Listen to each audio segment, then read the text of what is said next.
backs in bunches and motions. There's going to be a lot of RPOs. There's going to be some well-timed screens. But with Bo throwing it down the field, these guys believe in him. And I think that's the biggest thing. They love him. They love playing with him. That being said, I'm just thinking about Sean Payton in the interview we had earlier, talking about you got to get the lead at halftime. There's going to be fatigue. You think about the Raiders and how many, they had 80 plays. There's going to be some tempo in this game early from the Broncos, I think. Yeah, and Bo Nix has got to love this defense, Sherm. I mean, they are arguably one of the best in the league, you know, playing without the reigning defensive player of the year in Pat Surtain again tonight. But looking to keep it rolling even without him. Will you say this is the best defense in the NFL? I want to say that. I want to say that so bad, but it'll be between them and the team they played last week in the Houston Texans, because they're playing great defense as well. But the way they're able to overcome missing the reigning defensive player of the year is they have a defensive player of the year candidate in Nick Bonito. I know he hasn't had a sack in the last 3 games, but he continues to make impact. His get-off along with Jonathan Cooper's are 2 of the top get-offs in the league, and that's why they're getting pressure each and every week. And I can't wait to see what they do today. I mean, 40 sacks this season, the most by any team through the first 9 games of the season. Now let's take a look at tonight's starting lineups presented by Geico. Denver's 6-game winning streak is their longest in a single season since 2015. Their 7-2 record is their best start since, you guessed it, 2015. That's also the last time they won the division. Oh, and they won the Super Bowl that year as well. Knowing all of that, Tony, we've seen plenty of upset on TNF this year. So what's the game plan for a Raiders team that's trying to find a rhythm? Well, it's a divisional game, so anything can happen. But I think right now you got to get Ashton Genty, got to get him going.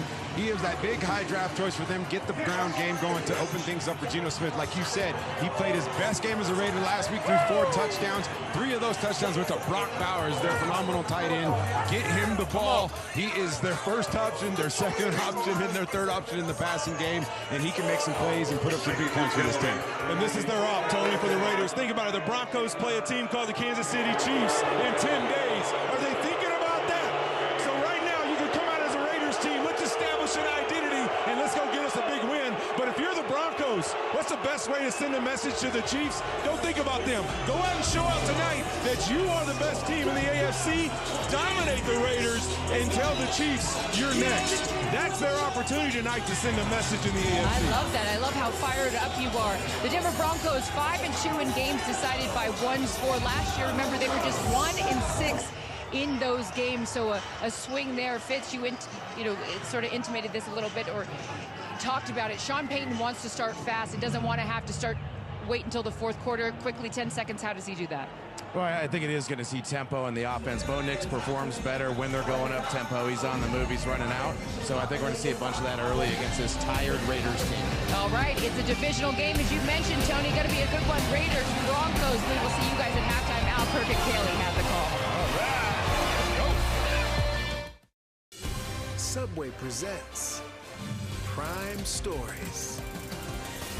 Get to the end zone. Deuces, goodbye. Right side, Bowers. One-handed grab. Reaches the 5. Touchdown. It's the trifecta for Bowers. Geno to win it. No, it's batted at the line. Got him jump up and took the ball. Hats off to him. He made the play. Cortland Sutton, touchdown pass. Bo Nix, down he goes. He's sacked for the 4th time of the half. Lutz wins it for the best 4th quarter team in the National Football League. Break it down. Great job. Broncos on 3, 1, 2, 3.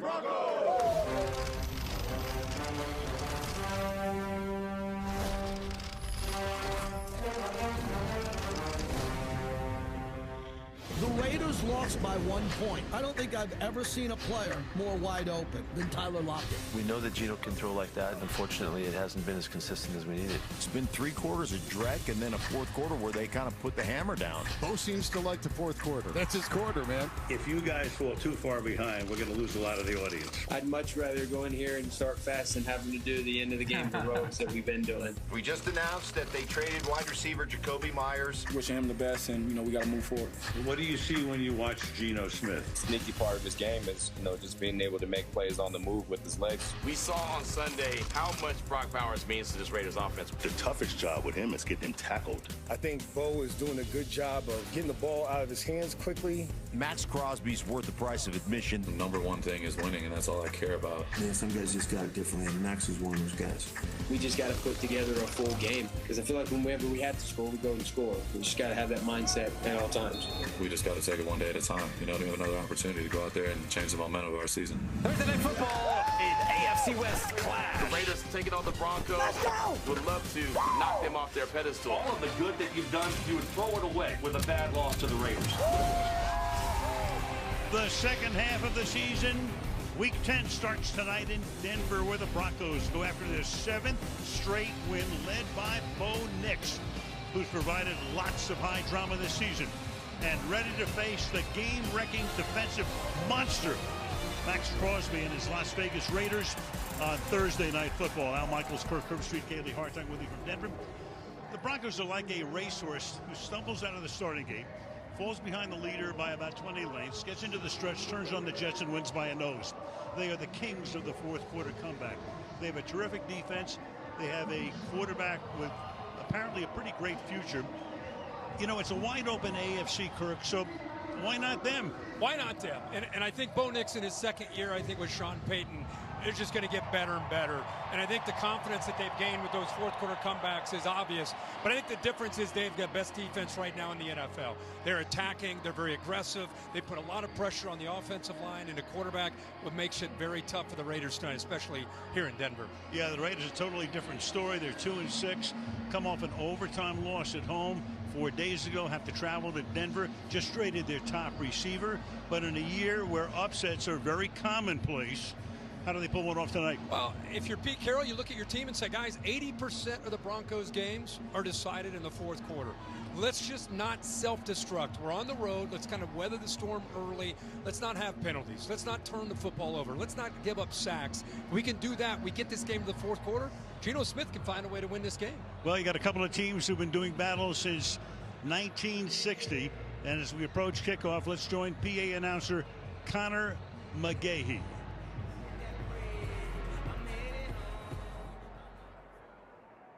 Ladies and gentlemen, the Denver Broncos join the Dallas Cowboys and the entire NFL community in mourning Cowboys defensive end Marshawn Kneeland, who tragically passed away this morning. As we offer our thoughts and prayers to his family, friends, and teammates, please stand and join in a moment of silence to remember the life of Marshawn Kneeland.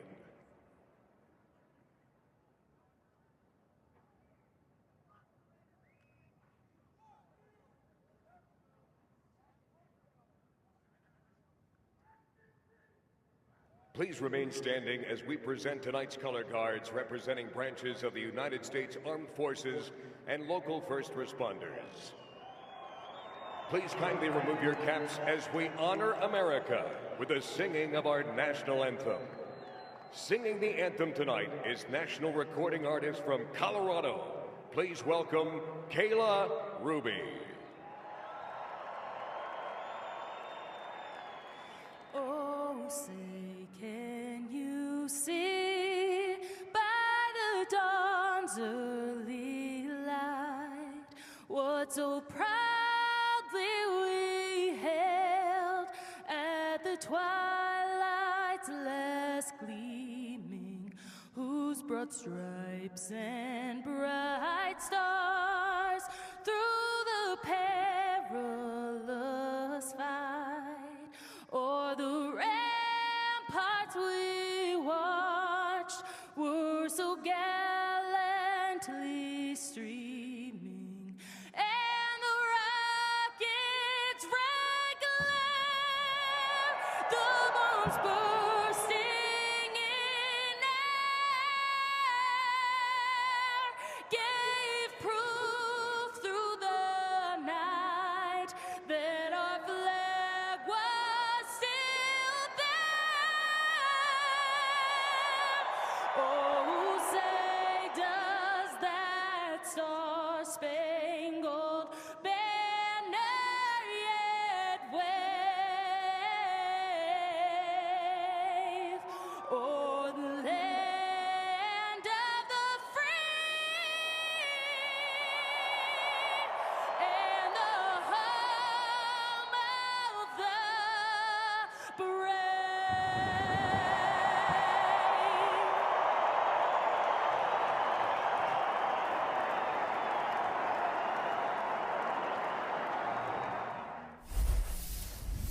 Thursday Night Kickoff was presented by Subway.